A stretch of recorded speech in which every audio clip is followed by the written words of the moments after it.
Good morning, everybody. Kurt Risch here, and thanks for joining me on One Shepherd. So today we are continuing with our reading of the Old Testament book of 1 Samuel, chapter 3. Now the boy Samuel ministered to the Lord before Eli, and the word of the Lord was rare in those days. There was no widespread revelation, and it came to pass at that time, while Eli was lying down in his place, and when his eyes had begun to grow so dim that he could not see, and before the lamp of God went out in the tabernacle of the Lord, where the ark of God was, and while Samuel was lying down, that the Lord called, Samuel. And he answered, Here I am. So he ran to Eli and said, Here I am, for you called me?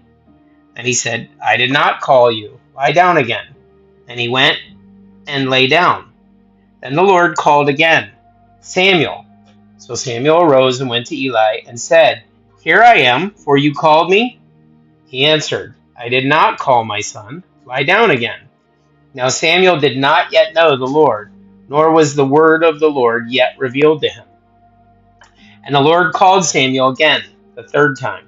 So he arose and went to Eli and said, Here I am, for you did call me. Then Eli perceived that the Lord had called the boy. Therefore Eli said to Samuel, Go lie down, and it shall be, if he calls you, that you must say, Speak, Lord, for your servant hears. So Samuel went and lay down in his place. Now the Lord came and stood and called as at other times, Samuel, Samuel. Now we do have a word study here, guys. The word is hears. The Hebrew word is shama. Strong's Concordance number 8085. The Hebrew word translated hears also means to listen or to obey. This is important. Old Testament word appears over 1,100 times.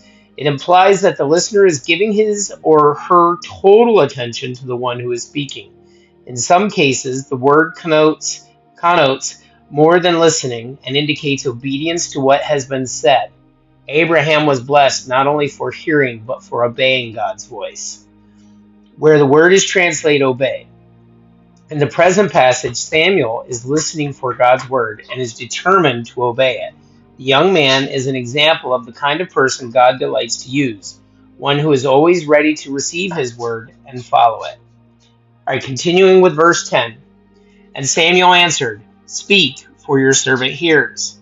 And the Lord said to Samuel, Behold, I will do something in Israel, at which both ears of everyone who hears it will tingle.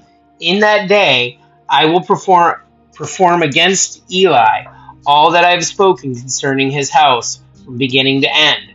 For I have told him that I will judge his house forever for the iniquity which he knows, because his sons made themselves vile, and he did not restrain them.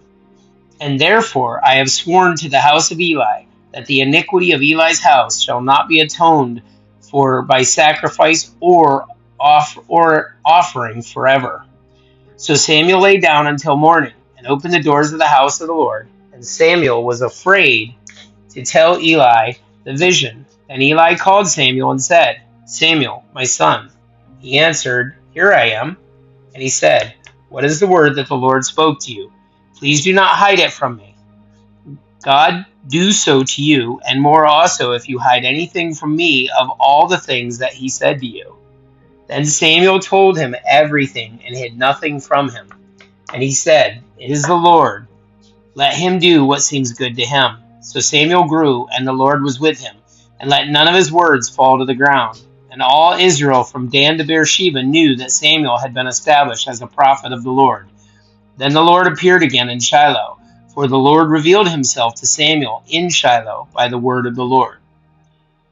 Guys, that's it for our reading of the Old Testament book of 1 Samuel chapter 3. Thanks so much for joining us.